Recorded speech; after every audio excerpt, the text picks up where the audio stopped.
नमस्कार दोस्तों। Law of one यानी एक का कानून, या कह लीजिए एक का ज्ञान, या कह लीजिए एक के तरीके। यह उसका 24वां सत्र है जो कि फरवरी 15, 1981 को रिकॉर्ड किया गया था। दोहराया जाता है कि इस किताब द्वारा दी गई सभी सूचनाएं और जानकारियां आप मान भी सकते हैं, जान भी सकते हैं, नज़रअंदाज भी कर सकते हैं और सिरे से खारिज भी कर सकते हैं, क्योंकि यह आपकी फ्री विल है जो कि एक अनंत रचयिता द्वारा आपको दी गई है। एक और बात कही जाती है कि लॉ ऑफ वन पूरी तरह से सबके लिए फ्री है। यदि कोई इकाई या व्यक्ति इसको निजी स्वार्थ के लिए इस्तेमाल करे तो वह उसकी व्यक्तिगत जिम्मेदारी होगी। इसी के साथ साथ यदि इस लॉ ऑफ वन को कोई व्यक्ति अपनी भाषा में परिवर्तित करके दूसरों से साझा करना चाहे तो वह भी ऐसा कर सकता है, क्योंकि यह भी उसकी फ्री विल है। तो जैसा कि राह हमेशा कहते हैं कि हम तुम्हारा स्वागत अपने एक अनंत रचयिता के प्रेम और रोशनी में करते हैं। अब हम संवाद शुरू करते हैं।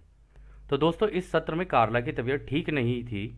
तो दोस्तों, हुआ क्या था कि कार्ला की थोड़ी तबीयत खराब थी, उसको कंजेशन था। तो इस वजह से, क्योंकि रा कार्ला के मुंह से बोल रहे थे, यानी कार्ला के शरीर में एंटर करके फिर बोल रहे थे, तो इसलिए डॉन ने ये रिक्वेस्ट की थी कि आप ना जब इसको खांसी आए तो उसको खांसने देना, ऐसा ना हो कि ये खांस ना पाए और आप इसके द्वारा बोलते चले जाएं। तो पहला सवाल डॉन करते हैं। मैं इस पुस्तक को कुछ इस तरह जारी रखना चाहता हूँ कि जिसमें हम अंतिम 25,000 वर्षों के चक्र यानी साइकिल जिसमें अभी हम हैं उसके बारे में बात करेंगे। फिर हम शायद चौथी घनत्वता की स्थिति के बारे में थोड़ा जानेंगे। फिर हम एक के कानून के विषय में और गहराई से जानेंगे। पिछले सत्रों में एक के कानून के विषय में हमने गहराई से चर्चा नहीं की थी। मैं चाहता हूँ कि आगे के सत्रों में एक के कानून के दार्शनिक क्षेत्रों के बारे में अधिक बात की जाए ताकि इसे अच्छे से समझा जा सके। मुझे आशा है कि मैं सही दिशा में जा रहा हूँ। पिछले सत्र में आपने बताया था कि अंतिम 25,000 वर्षों के चक्र में अटलांटिस, मिस्र और वे जो दक्षिणी अमेरिका में रहते थे उनसे संपर्क स्थापित किया गया था। फिर उसके बाद महासंघ चला गया था। मैं समझ रहा हूँ कि महासंघ कुछ समय के लिए वापस नहीं आए थे। क्या आप इसका कारण, परिणाम और व्यवहार के संदर्भ में बता सकते हैं जब आपका पृथ्वी पर अगला संपर्क हुआ था? तो रा कहते हैं, अटलांटिस के मामले में हमारे दिए गई जानकारियों का इस्तेमाल उन्होंने युद्ध में किया, जिसके परिणाम स्वरूप लगभग 10,821 वर्ष पहले अटलांटिस में दूसरी और अंतिम तबाही हुई। तो पूरा का पूरा डिस्ट्रक्ट हो गया था। इन लोगों ने टेक्नोलॉजीज ऐसी बना ली थी जिससे पूरे प्लेनेट के ऊपर इन लोगों ने क्या कहते हैं डिस्ट्रक्शन शुरू कर दी थी। तो इस वजह से हुआ क्या, इन्होंने की तो सही लेकिन खुद भी हो गया इनका काम उसके अंदर बराबर। तो इसके आगे रा कहते हैं, इस कारण कई कई लोग उत्तरी अफ्रीका के रेगिस्तान की तरह विस्थापित हो गए थे, जहां पहले से ही कुछ अटलांटिस के लोग पहले युद्ध के बाद चले गए थे। युद्ध के कारण पृथ्वी में परिवर्तन जारी रहा। परमाणु बम और अन्य क्रिस्टल के हथियारों के कारण धरती का एक बड़ा हिस्सा पानी के अंदर डूब गया था। यह लगभग 9,600 वर्ष पूर्व हुआ था। तो दोस्तों, यानी 10,821 साल पहले इन लोगों ने दूसरा युद्ध किया, ठीक है। कुछ लोग वहां से निकल के दूसरी जगह चले गए। वो कह रहे हैं ना, साउथ अफ्रीका की तरफ चले गए थे, नॉर्थ अफ्रीका की तरफ चले गए थे। तो वहां पर जब ये लोग चले गए थे तो उसके बाद भी, क्योंकि कंटिन्यूसली युद्ध चले जा रहे थे, कोई किसी से युद्ध करे, कोई किसी से युद्ध करे, ऐसे चली जा रहा था। तो इस वजह से 9,600 वर्ष पहले हुआ क्या कि पूरा का पूरा जो अटलांटिस था ना, वो पूरा का पूरा पानी में ही डूब गया फिर। तो आगे रहा कहते हैं, मिस्र तथा दक्षिणी अमेरिका में किए गए प्रयोग के परिणाम हालांकि व्यापक रूप से विनाशकारी नहीं थे, परंतु वे महासंघ के असली इरादों से बहुत दूर थे। यह न केवल हमारे लिए बल्कि काउंसिल तथा ग्रह रक्षकों के लिए भी स्पष्ट हो गया था कि हमारे तरीके इस विशेष ग्रह के लिए उपयुक्त नहीं हैं। इस प्रकार हमारा व्यवहार अब और सावधानी पूर्वक सोच विचार करके और रचनात्मक रूप से उन तरीकों की निरंतर खोज थी जिसके द्वारा हमारी इकाइयां या हमारे लोग संपर्क कर सकें तथा वह सेवा में कम से कम विकृत हों, और इन सब से ऊपर हमारी जानकारियों को साझा करने में हमारे इरादे कम से कम विकृत तथा विपरीत होने की संभावना हो। तो दोस्तों, इस केस में पता है रा क्या कह रहे हैं कि देखो, हम लोगों ने तो अपनी इन्फॉर्मेशन दी थी कि भाई रचयिता के बनाए हुए तरीके क्या है, उसका एक सेट ऑर्डर है, ठीक है ना। उसको अगर आप फॉलो करोगे तो आपकी प्रोग्रेस हो जाएगी और आप आगे आगे निकलते जाओगे। लेकिन हुआ क्या, ये अभी आगे राह बता देंगे, ये जो सो कॉल्ड ओरायन ग्रुप है ना, ये उल्टा चलता है। और जिस प्लेनेट के ऊपर इसको डिस्ट्रक्शन करना होता है ना, ये उल्टा शुरू कर देता है सारे के सारे लॉज को चलाना। तो वो कह रहे हैं कि हम कोशिश तो कर रहे थे देने की, हम लोगों ने दिया भी, ठीक है, और हम कोशिश ये कर रहे थे कि उसके अंदर जितना हो कम से कम विभाजन हो, हमारी जैसी क्रिएटर की जिस तरीके की लॉज है वैसे की वैसी पकड़ा दे हम इनको। बट उसमें भी होता ही रहा कि कभी किसी ने अपना विभाजन डाल दिया, किसी को जो समझ में आया उसने वो डाल दिया। तो इस वजह से विभाजन होना शुरू हो गया। और कन्फेडरेशन को भी लगने लगा, और गार्जियंस को भी लगने लगा, काउंसिल को भी लगने लगा कि यार हम करें तो करें कैसे इनकी मदद। हम इन्हें कुछ देते हैं, ये कुछ का कुछ कर देते हैं, फिर रिजल्ट इनके कुछ कुछ और ही आते हैं। तो इस केस में उन लोगों ने ये सोचा कि हम चलो नए नए तरीकों का इस्तेमाल करते हैं, जैसे इनके आसमानों में आ जाते हैं, कम से कम सवाल करना शुरू करेंगे, तब हम जब ये मांगेंगे तब हम इन्हें दे सकते हैं, क्योंकि लॉ ये कहती है कि जब तक तुम मांगोगे नहीं ना, हम तुम्हें दे नहीं सकते। तो जो तुम्हारे पास अवेलेबल है तुम उसी के अंदर ही सोचते रहोगे, उसी के अंदर ही करते रहोगे, ठीक है, जितना तुम्हें दिख रहा है, जितना तुम्हें इधर उधर से पता चल रहा है, उसके हिसाब से तुम काम करते रहोगे, जबकि एक्चुअली में चीज़ें किसी और डायरेक्शन में चल रही होती हैं। तो कुछ इस तरीके की कहानी हो गई थी यहाँ पे। तो खैर अगला सवाल डॉन करते हैं। धन्यवाद। तब मुझे लगता है कि महासंघ कुछ समय के लिए पृथ्वी से दूर रहे। महासंघ ने अगला संपर्क किस स्थिति में बनाया था? तो रा कहते हैं लगभग 3600 साल पहले ओरायन समूह के आगमन में तेजी आई थी। सोच और कर्म की विकृतियों पर बढ़ते हुए नकारात्मक प्रभावों के कारण वे लोगों के साथ काम करने में सक्षम थे, जिनके बारे में पुराने ज़माने से ही ये सोच थी कि वे अपने आप को विशिष्ट और भिन्न मानते थे, यानी अपने आप को स्पेशल मानते थे दूसरों से, यानी कि खुद को एलिट्स मानते थे। महासंघ की एक इकाई जिसका नाम यहोवा था, उसने कई हजार वर्षों पहले जेनेटिक क्लोनिंग द्वारा उनके बीच विशेष झुकाव यानी बायसेस स्थापित किए थे। वो धीरे धीरे मिस्र के आसपास के क्षेत्रों में रहने आए थे, साथ ही अन्य स्थानों पर भी गए थे, जो कि म्यू की यानी लेमुरिया की भूमि के काफ़ी हिस्से पानी के नीचे डूबने के बाद यहाँ वहाँ फैल गए थे। यहाँ ओरियन समूह को मौका मिला कि उनमें नकारात्मकता के बीज बोए जा सकते हैं। ये बीज हमेशा की तरह वही वर्ग के हैं जिन्हें आप एलिट्स कहते हैं, जो दूसरों से हेर फेर करते थे या गुलाम बनाते हैं। यहोवा ने इन इकाइयों के प्रति एक बड़ी जिम्मेदारी महसूस की। हालांकि ओरियन समूह लोगों को प्रभावित करने में सक्षम था कि यहोवा ही इन एलिट्स को बनाने के लिए जिम्मेदार था। इस तरह यहोवा का नाम उनके साथ जुड़ गया। इस प्रकार यहोवा के विषय में ये कहा जाने लगा कि वो वापस आएगा, और इस कारण लोगों में सकारात्मक झुकाव वाले विचार आए कि वो आएगा और उससे हमें मदद मिलेगी। यह आपके समय के लगभग 3300 वर्ष पूर्व हुआ था। यहीं से महायुद्ध यानी आर्मगेडन की अवधारणा भी इसका हिस्सा बनी थी। तो दोस्तों यहाँ पर पता है बात क्या चल रही है? बात ये चल रही है जब यहोवा आया तो उन्होंने ट्राई किया कि लेमुरिया के टाइम पे जितने भी है ना, उनको क्रिएटर के लॉ समझा के उनका एक बायस बनाया जाए, और उनकी जेनेटिक क्लोनिंग भी की, जो कि ठीक था कि हाँ भाई एक जो समाज है उसको एक डायरेक्शन के अंदर जाना चाहिए, प्रोग्रेशन की तरफ, ठीक ही था। लेकिन वहाँ पे 3600 साल पहले जब ये ओरायन ग्रुप आया ना, इसने लोगों के अंदर वो स्पेशल चीज़ डालनी शुरू कर दी कि जी मैं तुझसे ऊपर और मैं तुझसे ऊपर, मतलब अलग अलग वर्ग, अलग अलग चीज़ें बनानी शुरू कर दी। तो कुछ को ऊपर रख दिया, कुछ को नीचे कर दिया। इस वजह से विभाजन पैदा हो गया। तो जो ऊपर थे ना, वो अपने आप को एलिट्स मानने लगे। और एलिट्स कोई ऐसा नहीं है कि कोई पैसे से एलिट्स हो रहा हो। एलिट वो सोच वो होती है जो अपने आप को दूसरों से बेहतर समझे और अपने आप को दूसरों के बराबर ना समझे।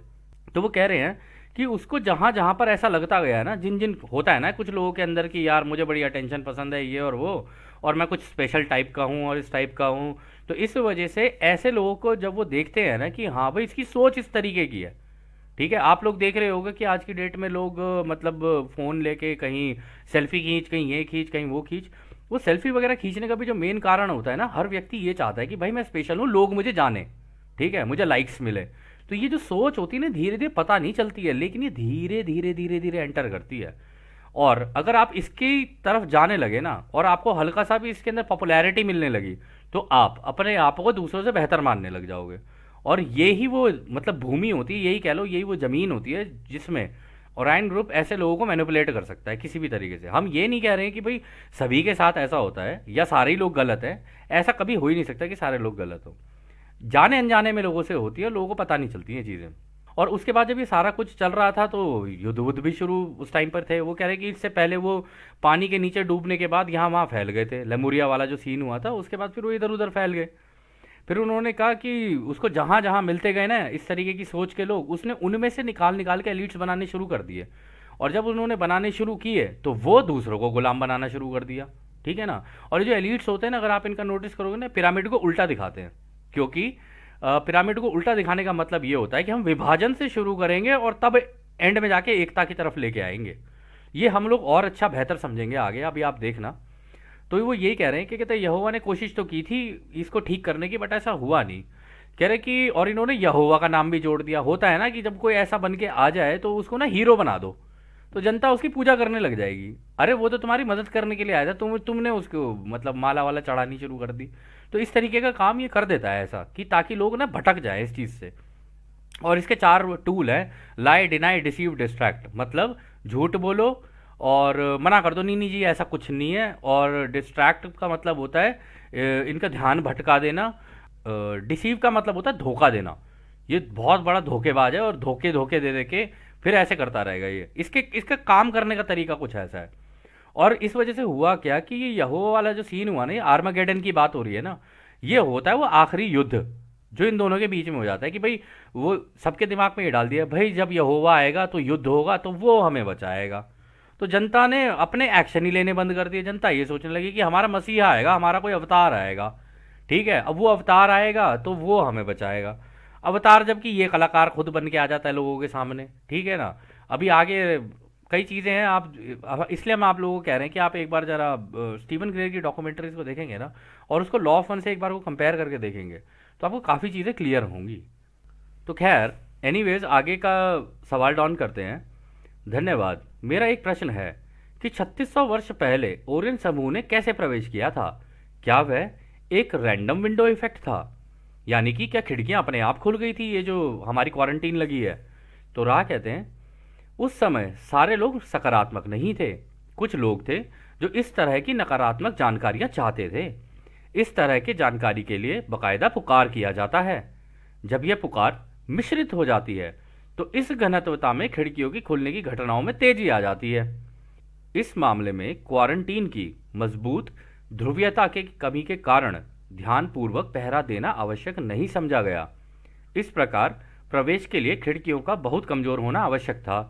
जैसे जैसे आपकी कटाई नज़दीक आती है वैसे वैसे वह शक्तियां जिन्हें आप लाइट वर्कर कहते हैं वह अपने पुकार के अनुसार कार्य करती हैं। जो ओरियन समूह के हैं वह भी अपनी पुकार के अनुसार कार्य करते हैं, लेकिन यह पुकार असलियत में इतनी बड़ी संख्या में नहीं होती है। इस प्रकार सशक्त बनने तथा वर्ग के कानून के लगने के कारण इस प्रतिरोध को भेदना और भी मुश्किल हो जाता है। फिर भी स्वतंत्र इच्छा को बनाए रखा जाना चाहिए, और वे लोग जिन्हें नकारात्मक झुकाव वाली जानकारियां पाने की इच्छा होती है उन्हें खिड़की खुलने की क्रिया के आगे बढ़ने की संतुष्टि मिलनी चाहिए। यानी कि उन्हें भी नकारात्मक जानकारियां मिलनी चाहिए। तो दोस्तों यहाँ पर जो लाइट वर्कर्स और ये सारी चीज़ों की बात हो रही है ना, आप आजकल देख रहे होंगे बहुत सारे लोग, बहुत सारी यंग जनरेशन, काफ़ी पुराने लोग भी सारे मिलकर अभी कुछ काम कर रहे हैं। मतलब कोई कहीं से इन्फॉर्मेशन निकाल के ला रहा है, कोई कहीं से इन्फॉर्मेशन निकाल के ला रहा है, और सब एक दूसरे की मदद करने में लगे हुए हैं, लोगों की मदद करने में लगे हुए कि भाई देखो इस तरीके से चलता है। तो ये जो लाइट वर्कर्स होते हैं ना, ये अपनी जिम्मेदारी समझते हैं कि नहीं, अगर हम लोग किसी तरीके से ये पूरा का पूरा ज्ञान इस जनता को दे दें और ये जनता समझ जाए कि भाई लॉ स्क्वायर्स अगर हम लोग लगाते चले जाएं, क्योंकि देखो पुकार तो वहाँ से भी लगेगी, दूसरी साइड से भी लगेगी। अब आप लोग कहेंगे कि भाई हम विभाजन में बात कर रहे हैं। नहीं भाई, वो हमारे हैं, ऐसी बात नहीं है। लेकिन अगर रास्ता अलग चुन रखा है, क्या पांडव और कौरव भाई नहीं थे? भाई थे ना, रास्ता अलग अलग था ना दोनों का। तो लेकिन जिसने जो रास्ता चुन रखा है, अब उसको ये थोड़ी ना कहा जा सकता है कि भाई तू मत कर ऐसा। अगर ये कहेंगे कि तू मत कर तो फिर उसकी आज़ादी का उल्लंघन है। तो आप अपना बेस्ट क्या कर सकते हो ना, आपको उसके ऊपर फोकस करना चाहिए। तो इस केस में वो ये कह रहे हैं कि लॉ ऑफ स्क्वायर्स लगेगी तो उधर से भी लगेगी, लॉ ऑफ स्क्वायर्स लगेगी इधर से भी लगेगी, दोनों तरफ से ही लगेगी। तो जितने यहाँ से लोग इकट्ठे होते जाएंगे उससे जो ये क्वारंटीन है मजबूत होती चली जाएगी, अगर आप मांगोगे तो। ठीक है, लॉ ऑफ स्क्वायर लगाते हो तो उधर से वो भी मांगेंगे। अगर दोनों के बीच जिसका ज़्यादा पलड़ा भारी हो गया उसके हिसाब से ही चीज़ हो जाती है। अब खिड़कियाँ खुल गई, वही इन्फॉर्मेशन तो उनको भी मिलनी चाहिए तो उनको भी मिल जाती है, और इस साइड में अगर किसी को कन्फेडरेशन से चाहिए होती है तो उन्हें भी मिल जाती है। इनकी टेक्निक अलग है, उनकी टेक्निक अलग है। कन्फेडरेशन की टेक्निक ये है भैया मेडिटेशन में बैठ जाओ, उनकी टेक्निक वो आपको बता ही चुके हैं, काला जादू और ये सब। तो आप ही समझ लो दोस्तों, हम तो कुछ कह ही नहीं सकते, यहाँ पे राह ने जो बताया वही है। खैर एनीवेज, डॉन आगे कहते हैं, फिर यहोवा ने जो कुछ देखा उसे ठीक करने के प्रयास में, जिसे मैं एक गलती मानता हूँ, मैं जानता हूँ कि आप इसे ऐसा नहीं कहना चाहते हैं। उन्होंने 3300 वर्ष पहले सकारात्मक दर्शन के साथ शुरुआत की थी। क्या ओरियन और यहोवा दोनों के दर्शन टेलीपैथिक रूप से प्रभावित थे, या उन्होंने किसी दूसरी तकनीक का इस्तेमाल किया था? तो रा कहते हैं, दो तरह की तकनीक का इस्तेमाल किया गया था। पहला, उस इकाई के द्वारा जो अब यहोवा के नाम से नहीं जाना जाता था, यानी कि वह यहोवा का पुनर्जन्म था, जो अभी भी यह महसूस करते थे कि इन इकाइयों को, जो कि नकारात्मक शक्तियों से भी श्रेष्ठ हैं, यदि उन्हें ऊपर उठाया जाए, यानी कि इन्हें एक का ज्ञान दिया जाए, तो यह श्रेष्ठ इकाइयाँ एक के कानून का प्रसार कर सकती हैं। इस प्रकार यह इकाई, जिसका नाम यॉड हेन शिन वा हे था, लोगों के बीच एक अवतार के रूप में आए, समान प्रजनन की प्रक्रिया द्वारा करके बहुत बड़े आकार के लोगों की एक पीढ़ी को पैदा किया, जिसे अनक कहा जाता है। दूसरा तरीका जिसने अधिक प्रभाव डाला था, वह विचार रूप थॉट फॉर्म, जिसे हम अक्सर रहस्यमय और ऐसी चीज जिसका वर्णन नहीं किया जा सके, सबलाइम, यानी कि विचित्र रूप में आप लोगों के बीच इस्तेमाल करते थे। इनमें से कुछ रूपों से आप परिचित हो सकते हैं। तो दोस्तों यहाँ पे दो तीन चीज हुई। देखो, यॉड हेन शिन वॉ हे, ये जो यहोवा थे ना, ये इन्होंने दोबारा जन्म लिया, पुनर्जन्म लिया इस नाम से। फिर इन्होंने इस लॉ ऑफ वन को और लोगों को देना शुरू किया, और लोगों को ये कहा कि भाई तुम सीख रहे हो तो दूसरों को भी सिखाते चलो, तभी ये लॉ ऑफ स्क्वायर्स लग पाएगी, तभी लोगों की सोच एक जैसी हो पाएगी, इकट्ठी हो पाएगी। और एक बार सोच इकट्ठी हो गई तो इस डायरेक्शन में, नेगेटिव डायरेक्शन में जाने से इस प्लेनेट को रोका जा सकता है। ठीक है, या रोका जा सकता है, या कह लो इसकी दिशा बदली जा सकती है, क्योंकि लोग जिस तरीके की सोचेंगे वैसी प्लेनेट की दिशा हो जाएगी। तो उन्होंने कोशिश तो की थी, लेकिन ऐसा भी नहीं हुआ। उन लोगों अभी इसके अंदर उन्होंने कहा प्राकृतिक प्रजनन की प्रक्रिया, यानी कि भाई ठीक है, जैसे जैसे लोग सीखते गए, उन लोगों के बीच में एक कम्युनिटी बनती गई। उस कम्युनिटी में मेल फीमेल उनकी आपस में अब शादी थी या नहीं थी नहीं कहा जा सकता, लेकिन उनके द्वारा जो बच्चे पैदा हो रहे थे ना, उनकी सोच भी उसी तरीके की हो रही थी। और क्योंकि ये यॉड है शिन वॉ है जो थे ना, ये काफ़ी स्ट्रांग और उस तरीके के थे, तो उनकी एक पीढ़ी पैदा हुई थी। वो कह रहे हैं ना कि जो अनक, लेकिन ये जो अनक थे ना, ये शरीर में थोड़े बड़े और इस तरीके के थे, लेकिन ओरायन ने इनको मैनिपुलेट करके किया क्या, इनको स्पेशल बता दिया कि भाई तुम स्पेशल हो। अब जब वो स्पेशल वाली चीज़ आ गई तो उसी कम्युनिटी के अंदर से दो विभाजन हो गए। आधे तो निकल गए ओरायन की डायरेक्शन में, आधे निकल गए इधर क्रिएटर वाली डायरेक्शन में। और जो दूसरा वाला जो बोल रहे हैं थॉट फॉर्म वाला, वो ये बोल रहे हैं कि जैसे आपने जॉर्जिया गाइडस्टोन्स और क्या कहते हैं बाकी भी जितनी भी विचित्र बनी हुई चीज़ें हैं ना, इस तरीके की चीज़ें बना दो ताकि लोग समझ ना पाएं। लेकिन वो अपना प्रचार तब भी करे चले जा रहे थे, ओरायन ग्रुप तब भी अपना प्रचार किए चले जा रहा था। इसकी वजह से हो क्या रहा था ना, लोग उसे देखकर ऐसे अचंभित हो रहे थे, अरे वाह ये तो कोई चमत्कार है, अरे वाह ये तो कोई चमत्कार है।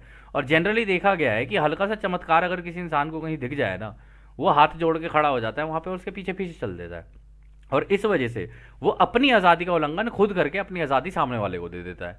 तो इस तरीके की कुछ कहानी वहां पर हो गई थी।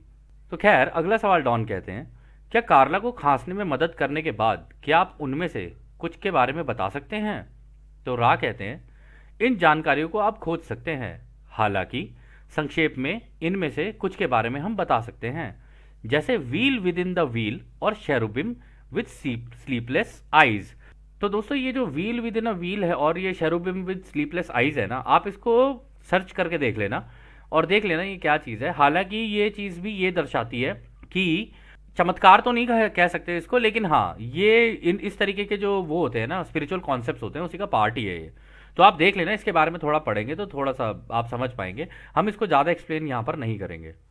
तो आगे डॉन कहते हैं, बहुत अच्छा, क्या 3600 वर्ष पूर्व ओरायन समूह ने भी अपने बारे में बताने के लिए इसी तरह के तरीकों का इस्तेमाल किया था?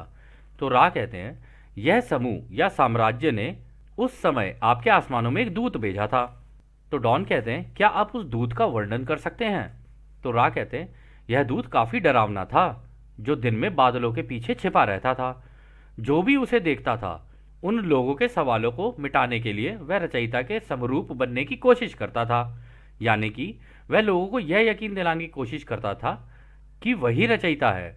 तो दोस्तों हमने कहा है ना, ये जो सो कॉल्ड ओरायन ग्रुप है ना, ये खुद अवतार बनने की कोशिश करता है कि नहीं नहीं नहीं नहीं, भगवान वो नहीं है, भगवान मैं हूं, मेरी पूजा करो तुम। इसकी सोच ही कुछ इस तरीके की है। जबकि हम लोगों ने इस किताब के द्वारा जब हम लोगों ने भी पढ़ा था और देखा था, तो हमने देखा था रचयिता तो तरंगे हैं। तो ये कौन है जो ये बहरूपिया रूप बन बन के बार बार आ रहा है? और आपको याद होगा रामायण में भी हमने देखा था, रावण भी बहुत बड़ा बहरूपिया था, और उसके साथ में जितने थे ना सारे बहरूपिये थे। कभी ऐसी शक्ल बना के आ जाए, कभी वैसी शक्ल बना के आ जाए। और खुद रावण को देख लो, क्या बन के आया था वो तो, क्या कहते हैं, वो बन के आया था, एक ऋषि मुनि बन के आया था जब सीता का हरण करने के लिए आया था, है ना। देखा तो हमने यही है बचपन से। तो कुछ इस तरीके की ही राह यहाँ पर बात बताने की कोशिश कर रहे हैं। तो खैर अगला सवाल डॉन करते हैं। और फिर उस डरावने बादल को देखने के बाद यह इकाइयां किस तरह प्रभावित हुई या इन तक जानकारियां कैसे पहुंची? तो राह कहते हैं विचारों के स्थानांतरण यानी ट्रांसफर द्वारा, यानी टेलीपैथी के द्वारा, आसमानों में डरावनी घटनाओं के द्वारा तथा अन्य घटना जिसमें वे लोग विचार रूप का इस्तेमाल करके रहस्य पैदा करके उन्हें प्रभावित करने की कोशिश करते थे तथा सूचना भेज देते थे। अच्छा, तो दोस्तों पता क्या हो रहा था यहाँ पर ये हो रहा था, ये आसमान में आए, ठीक है, बादलों के पीछे छुप जाए और बड़े बड़े स्पेस क्राफ्ट दिखाए कि हाँ ये वो, इनके राह ने पहले ही बता दिया है कि भाई इनके, या तो पता नहीं आगे बताएंगे या अभी पहले ही बता दिया था कि इनके थोड़े डार्क कलर की नेचर होती है, मतलब मेटल के होंगे और ये सारी चीज़ें होंगी। तो जब भी इस तरीके की चीज़ें दिख जाए तो समझ लेना इन्हीं कलाकारों का काम है सारा का सारा। तो इस वजह से वो कह रहा है कि वो ये करने लग जाते हैं, और जैसे ही लोगों का थॉट उस डायरेक्शन में जाए तो टेलीपैथी के द्वारा उनके दिमाग में इस तरीके की नेगेटिव चीज़ें डालना शुरू कर देते थे। तो ये टेक्निक का इस्तेमाल हो रहा था उस टाइम पर। जबकि अगर आप कन्फेडरेशन के क्राफ्ट देखोगे ना, वो रोशनी के बने होते हैं, और ऐसा नहीं है कि वो आपकी ज़बरदस्ती दिमाग में कोई टेलीपैथिक मैसेजेस डालेंगे। अगर आप मेडिटेशन के अंदर हो और आप मांगते हो तब ही आपको कोई इन्फॉर्मेशन दी जाएगी, ऐसे नहीं कि वो खुद अपनी इच्छा से कुछ डाल देंगे। इसलिए कहते हैं मेडिटेशन में मांगना चाहिए। मेडिटेशन में जाओ, अपने आप को कनेक्ट कर लो, मांग लोगे तब कन्फेडरेशन तुम्हें देगी। ऐसे नहीं कि बस मेडिटेशन में जाके बैठ गए। और जैसे कि हम लोग भी बचपन से सुनते आए कि लोग कहते थे कि अरे इससे तो शांति मिलती है। भाई शांति तो मिलती है, बिल्कुल मिलती है, लेकिन जब ये है ही वो बात करने का तरीका टेलीपैथी का, तो क्यों ना इसको इस्तेमाल किया जाए। तो जो लोग चाहें वो इसका इस्तेमाल कर सकते हैं। तो खैर अगला सवाल डॉन करते हैं, क्या इस युग में या उसके तुरंत बाद कोई पैगंबर या प्रॉफिट आए थे जिन्हें अब हम जानते हैं? तो रा कहते हैं लगभग 3000 वर्ष पहले जो साम्राज्य के लोग थे वे लंबे समय तक अपनी उपस्थिति नहीं बना पाए और मजबूरन उन्हें शारीरिक रूप से आपके आसमानों को छोड़ने का निर्णय लेना पड़ा था और वह वहां से चले गए थे, यानी ओरायन ग्रुप वहां से चला गया था। इन तथाकथित पैगंबरों को अक्सर उनके द्वारा नकारात्मक जानकारियां दी जाती थी, परंतु सबसे बुरा जो ओरायन समूह कर सकता था वो था पैगंबरों द्वारा कयामत की बातों को लोगों तक पहुंचाना, क्योंकि भविष्यवाणी करना पैगंबरों का व्यवसाय था।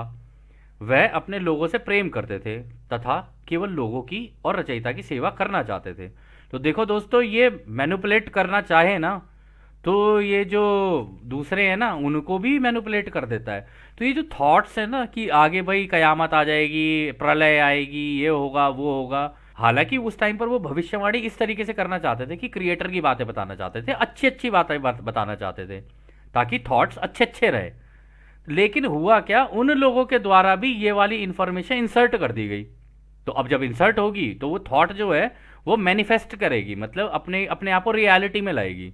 तो ये काम ओरायन ग्रुप पहले ही करके जा चुका था। इसीलिए ये जो लॉ ऑफ वन है ना, इसका इस्तेमाल किस तरीके से हो सकता है इसको ठीक करने के लिए, वो ये जितने ज़्यादा लोग क्रिएटर की डायरेक्शन में आ जाएंगे ना और वो इसको बैलेंस करते जाएं, मतलब अगर नेगेटिव चल रहा है, ऐसा नहीं है कि नेगेटिव पॉजिटिव अलग अलग है, दोनों ही देखने चाहिए, नेगेटिव भी देखो पॉजिटिव भी देखो। अगर कोई ये कहता है कि भाई यहाँ पे अर्थक्वेक है तो ठीक है, उस जगह का उल्टा सोचने लग जाओ, भाई भगवान उस जगह पे अर्थक्वेक ना आए, ठीक है, हम वहाँ के लोगों के लिए अपने दिल से उनके लिए शांति और रोशनी मांगते हैं। तो जब ये दोनों चीज़ें साथ साथ चलती रहेंगी तो संतुलन बना रहता है। लेकिन इन्होंने संतुलन ही खराब कर दिया वहाँ पे, पहले ही लोगों के दिमाग के अंदर ये सारी चीज़ें डाल दी और जितने लोग आए, अब आप बहुत सारे हिस्ट्री में आप देख लेना, बहुत लोग आए वो बता के चले गए कि ऐसे ऐसे होगा। और ऐसा नहीं है कि उन्होंने ही बताया, इवन जीसस ने भी बताई है ये सारी चीज़ें कि भाई ये ऐसे ऐसे करता है, ये इसके प्रोसेसेस है, ये सेट प्रोसेस है, इन इन स्टेप्स में करता है ये सारी सारी चीज़ें। तो वो रिमोट व्यूइंग करके आगे की चीज़ें बताने की कोशिश कर रहे थे। तो खैर अगला सवाल डॉन करते हैं, क्या आप मुझे बता सकते हैं कि जैसा आप कह रहे हैं ओरायन समूह कुछ सकारात्मक पैगंबरों के दिमाग को प्रदूषित करने में सफल रहा तथा उन पैगंबरों ने कयामत के संदेश फैला दिए? तो रा कहते हैं हाँ यह सही है। तो देखो दोस्तों, वही वहाँ पे क्लियर कर दिया उन्होंने, कहा कि हाँ थे तो वो पॉजिटिव उसमें। हो सकता है आप जिसको मानते हो, गुरु मानते हो, ये सारी चीज़ें हो, भाई हो सकता है वो पॉजिटिव डायरेक्शन में हो, लेकिन उनके दिमाग को भी कौन मैनिपुलेट कर दे ये ओरायन ग्रुप, नहीं पता चलता, कुछ भी नहीं पता चलता। इसलिए पॉजिटिव सोच एक साइड में रखने के लिए, जैसे रा ने कहा ना, एक बायस बनाना होता है। अगर आप उस बायस में रहोगे तो संतुलन बन सकता है। तो खैर आखिरी सवाल डॉन करते हैं, क्या आप मुझे बता सकते हैं कि ओरायन समूह को बाद में क्यों छोड़ना पड़ा? मेरा मानना है कि यह लगभग 600 वर्ष की अवधि थी जब वो यहाँ आए थे, फिर उन्हें क्यों छोड़ना पड़ा? तो रा कहते हैं जिन्होंने ओरायन समूह को बुलाया था उन्हें ओरायन समूह ने यह आभास दिलाया कि वे एलीट समूह के हैं। फिर जैसा कि आप जानते हैं, जब लोग दूसरी जगहों पर प्रवास करने लगे तब इन लोगों का काफ़ी फैलाव हुआ, जिसमें वो विनम्र और अधिक सम्मानित नस्ल बन गए जो कि कम युद्ध प्रिय थे तथा एक रचयिता के प्रेम और दयालुता के बारे में अधिक जागरूक थे। परंतु उनकी रचना ही कुछ इस तरीके की हुई थी कि उनका रुझान ना चाहते हुए भी कुछ हद तक युद्ध प्रिय था तथा उनका झुकाव कुछ हद तक दूसरों को गुलाम बनाने का भी था। लेकिन वे स्वयं अपनी अनुवांशिक श्रेष्ठता कमजोरी के कारण ओरायन समूह के निशाने पर थे और एक तरह से उनके ही गुलाम बन गए थे। इस प्रकार उनके पड़ोसियों, उनके परिवार और उनके एक रचयिता के प्रति उनमें कृतज्ञता, ग्रैटिट्यूड की भावना उनमें आने लगी तथा एलीट होने की भावना भी कम होने लगी तथा उनका दूसरों पर शक्ति दिखाने की विकृति भी कम होने लगी और वे एलीट्स होने से दूर हो गए। तो दोस्तों पता है यहाँ पे वो क्या कह रहे हैं? कह रहे हैं कि इनिशियल लेवल पे तो एलीट्स वगैरह बने, लेकिन धीरे धीरे धीरे धीरे, क्योंकि होता क्या है ना, देखो यार आप एलीट्स बन जाओ, कुछ भी बन जाओ, परिवार को तो प्यार करोगे ना अपने, है ना? चाचा हो गए, मामा हो गए, ये हो गए, दोस्त हो गए, रिश्तेदार हो गए, और इन इन सब लोगों का प्यार तो करोगे ना। तो जब वो बट गए ना वहाँ से 600 साल के बाद जब ये चले गए, इन्होंने कहा अरे यार ये तो भटके इधर उधर जा रहे हैं, एक जगह हो तो मैंने, इनका झुंड हो तो मैं उन्हें करूँ गाइड। अब झुंड में होगा तो गाइड करना अच्छा रह सकता है, लेकिन जब ये अलग अलग बट गए ना सारे इधर उधर, तो हुआ क्या, इससे हैंडल ही नहीं हुआ। इन्होंने कहा यार हम लोगों ने बना तो दिए, लेकिन तब भी उनके अंदर बेस्ट वो चीज़ कई लोगों के अंदर ये थी कि हाँ हम हैं वो क्रीम जो इस प्लैनेट को रूल करेंगे, ठीक है, हमारे अंदर है वो। लेकिन कुछ थे अलग अलग हट गए, उन लोगों ने, उनके अंदर फिर ये क्रिएटर वाली ग्रैटिट्यूड और दूसरों के प्रति प्रेम और ये सारी चीज़ें आने लगी, तो वो धीरे धीरे धीरे इस एलीट ग्रुप से अलग हटने लगे। लेकिन इस केस में भी देखो आप नोटिस करने वाली बात यह है कि ओरायन जो है ना, वो उसका तरीका ये है, आपने सुना होगा ना कि फूट डालो राज करो, फूट डालो राज करो। लोग कहते थे अंग्रेजों का बनाया हुआ, नहीं अंग्रेजों का बनाया हुआ नहीं है, ये है कलाकार बनाने वाला मेन, क्योंकि वो युद्ध, उनको युद्ध ही पसंद है, उन्हें डिस्ट्रक्शन पसंद है कि डिस्ट्रॉय कर दो और फिर प्लैनेट जीत लो। तो उसका तरीका यही है कि पहले एलीट बनाता हूँ, एक झुंड बनाता हूँ, इस झुंड को मैं गाइड करूंगा, और अगर वो झुंड उसके अकॉर्डिंगली काम करने लग जाए, यहाँ पे वो बोल रहे हैं ना, उस झुंड के लोगों को भी ऐसा लगने लगा था, उनमें से कई लोगों को, अरे यार इसने तो हमें ही गुलाम बना लिया है यार, हम तो इसको अपना भाई मान रहे थे, अपने आप को सो कॉल्ड बिग ब्रदर कहता है बाय द वे, ठीक है, कि आपने सुना होगा big brother is watching you, हाँ ये अपने आप को बिग ब्रदर कहता है। तो इस केस में हुआ क्या, कुछ लोगों को उसमें से ऐसा लगने लगा, अरे यार ये तो हमें ही गुलाम बनाए चले जा रहा है, तो वो लोग अलग हटने लगे थे। लेकिन जो कोर ग्रुप था ना, वो टिक गया था, उसने कहा कि नहीं हम जीतेंगे इस प्लेनेट को। तो कहानी कुछ इस तरीके से चली है जैसा रा बता रहे हैं, मतलब हम सारी चीज़ें रा के अकॉर्डिंगली ही बता रहे हैं, हम कोई अपने दिल से कुछ यहाँ पे वो नहीं कर रहे हैं एक्सप्लेन। तो खैर अगला सवाल डॉन करते हैं, यह बहुत महत्वपूर्ण नहीं है, लेकिन मुझे वास्तव में यह जानने की दिलचस्पी है कि क्या ड्वाइट आइजनहावर करीब 1950 में महासंघ या ओरायन समूह से मिले थे? तो दोस्तों ये जो ड्वाइट आइजनहावर के बारे में बात हो रही है ना यहाँ पे, ये अमेरिका के प्रेसिडेंट हुआ करते थे, और इनकी एक पोती भी है जिसका नाम है लिंडा आइजनहावर। अगर आप चाहो तो उसके इंटरव्यूज आपको मिल जाएंगे। तो उस टाइम पर भी 1950 में महासंघ मिलने आया था उनसे, मतलब उन्होंने अपने लोग भेजे थे। जैसे आपको याद होगा रामायण में हुआ क्या था कि रावण को भी बताने के लिए राम ने अपने दूत भेजे थे, अंगद गए, ठीक है, फिर हनुमान जी गए। तो ऐसे करके सारे अपने दूत भेजे थे कि पहले जाके इनको बता तो दो कि तुम्हारे साथ हो क्या रहा है। और तो इस तरीके से दूत भेजे गए, लेकिन ये ऐसा मतलब कलाकार है कि किसी की सुने ही ना। रावण ने तो खुद ही बोल देता राम को कि इधर उधर की बात मत कर, युद्ध कर और ले सीता। मतलब इस तरीके का ड्रामा हो जाता है। तो खैर आगे राय इसका जवाब देते हैं। जिनके बारे में आप पूछ रहे हैं वह विचार रूप से मिले थे, जो बिल्कुल तीसरी घनत्वता की इकाइयों की तरह लग रहे थे, यानी कि वो भेस बदल कर आए थे। वह एक परीक्षा थी। हम महासंघ यह देखना चाहते थे कि क्या होगा यदि एक अनंत सकारात्मक झुकाव वाला सरल और सौहार्दपूर्ण व्यक्ति, जिसकी सत्ता के प्रति कोई विकृति नहीं है, शांतिपूर्ण जानकारी तथा उससे जुड़ी संभावना के साथ कैसे जुड़ेगा। तो देखा दोस्तों, ये जो आइजनहावर थे ना, सीरियसली मतलब जनता के लिए काम करने वाले प्रेसिडेंट थे ये। मतलब सच में, हालांकि इनका बैकग्राउंड पता है क्या, आर्मी का बैकग्राउंड था इनका। लेकिन आर्मी का बैकग्राउंड होने के बावजूद इन्होंने दूसरों की सेवा करने के लिए वो जो जो पद मिला था ना, उसका इस्तेमाल उसके लिए किया। लेकिन वो भी होने नहीं दिया गया। इसलिए हम इसके बारे में और अच्छा जानकारी आपको मिल जाएगी स्टीवन ग्रियर की डॉक्यूमेंट्रीज के अंदर भी। तो खैर आगे रा कहते हैं, हमने यह पाया कि उस इकाई को नहीं लगता था जो उसके नीचे काम कर रहे हैं वह दूसरी दुनिया के लोगों या उनके दर्शन के साथ डील कर सकते हैं। इस प्रकार हुए समझौते ने उन्हें अपने रास्ते से जाने की अनुमति दी थी। वैसे ही हमने भी एक बहुत ही शांत अभियान के द्वारा हमारे लोगों को हमारी उपस्थिति के बारे में धीरे धीरे सचेत करना जारी रखा था। हालांकि इस घटना ने इस योजना में अड़चनें पैदा कर दी थी। तो दोस्तों हुआ पता है क्या था, इसमें यह हुआ था कि आइजनहावर से जब ये लोग मिले थे ना, तो इन्होंने आइजनहावर से ये कहा था कि क्या हम आपकी धरती पे कुछ एक्सपेरिमेंट्स कर सकते हैं। तो आइजनहावर ने कहा हम आपको रोक कैसे सकते हैं, आप तो इतने पावरफुल हो, शक्तिशाली हो। तो उन्होंने कहा था नहीं, अगर आपकी इजाज़त होगी ना तब ही हम करेंगे, क्योंकि वहां पर फ्री विल लग रही थी और फ्री विल की उल्लंघन नहीं कर सकते हो चाहे, क्योंकि प्लेनेट तुम्हारा है भाई, तुम तीसरी घनत्वता में, तुम्हारा प्लेनेट है, तुम मदद जब मांगोगे तभी तो हम लोग कर पाएंगे। और इनका ये था कारण इसको करने का कि ओराइन ने जहां जहां बेसिस बना रखे हैं ना, उन बेसिस को डिस्ट्रॉय करना, ये था उनका पूरा मेन कारण। लेकिन आप यहां पर देख ही रहे हैं कि प्रेसिडेंट के हाथ में पावर नहीं है, उसके नीचे जो लोग काम करते हैं ना उसके हाथ में पावर थी। तो उन्होंने उसको करने ही नहीं दिया वो चीज़। और ये चीज़ आप स्टीवन ग्रियर की डॉक्यूमेंट्रीज में देखोगे तो आपको अच्छा पता चलेगा। तो खैर इस सत्र का आखिरी सवाल डॉन करते हैं। एकमात्र सवाल जो इसके साथ जुड़ा है कि क्या कोई दुर्घटनाग्रस्त अंतरिक्ष यान था, और क्या अब हमारे सैन्य संस्थान में उनके छोटे शरीर रखे हुए हैं। तो दोस्तों पता है यहाँ क्या बात हो रही है, यहाँ पर बात हो रही है रॉसवेल में क्रैश हुए थे दो, ठीक है ना, स्पेसक्राफ्ट्स क्रैश हुए थे, तो उसके बारे में पूछ रहे हैं। और उनके अंदर से बॉडीज भी निकली थी, मिली थी। एक प्रोजेक्ट है प्रोजेक्ट एक्वेरियस, ठीक है, उसके डॉक्यूमेंट अगर आपको कहीं से मिल जाए ना, वो आपको वहाँ मिल जाएंगे। स्टीवन ग्रियर की वेबसाइट है सीरियस डिस्क्लोजर, SIRIUS disclosure.com। अगर आप वहाँ जाओगे ना, आपको वहाँ पे कई सारे डॉक्यूमेंट्स मिल जाएंगे। तो ये वाला प्रोजेक्ट एक्वेरियस वाला डॉक्यूमेंट भी वहीं पर है। उसके अंदर इस तरीके की जानकारियाँ हैं कि हाँ इस तरीके का एक मतलब वो हुआ था, क्राफ्ट हुआ था। और उसमें मैजेस्टिक 12 करके भी एक ग्रुप है, उसके बारे में भी बात है। और उसमें ये भी बताया है कि उसके अंदर से कुछ एंटिटीज़ मिली थी जिनके छोटे शरीर थे, यानी 3-3 फुट के थे। आपको याद होगा रामायण में जो वानर सेना होती थी, छोटे छोटे से होते थे, तो 3-3 फुट के थे। तो उसके बारे में क्या कहते हैं वहाँ पे बात हुई थी। तो यदि आप चाहें तो आप अपनी रिसर्च कर सकते हो उसके ऊपर। तो यहाँ पे राज जवाब देते हैं, हम आपके भविष्य का उल्लंघन नहीं करना चाहते हैं। यदि हम आपको यह जानकारी देते हैं तो हो सकता है कि यह जानकारियां कुछ ज़्यादा हों जिसे आप इस स्थान समय में उचित रूप से डील ना कर पाएं, इसलिए हम इस जानकारी को रोकना चाहेंगे।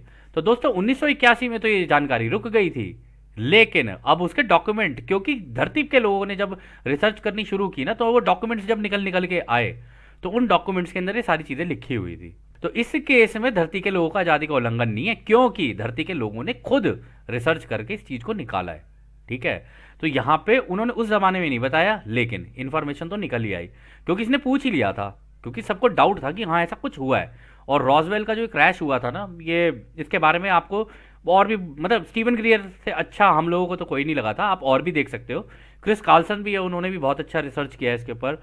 तो इनकी टीम ने काफ़ी अच्छी रिसर्च की थी इसके ऊपर। यदि आप देखना चाहें तो आप देख सकते हैं, ये हम आपकी फ्री विल पर छोड़ते हैं। तो खैर दोस्तों, इस सत्र को अब हम लोग यहीं समाप्त करते हैं। और जैसा कि राह हमेशा कहते हैं, अब हम आपको उस एक अनंत रचयिता के प्रेम, उसकी रोशनी, उसकी शक्ति और उसकी शांति में छोड़कर चलते हैं। आदने हमारे दोस्तों, आदने वासु। धन्यवाद।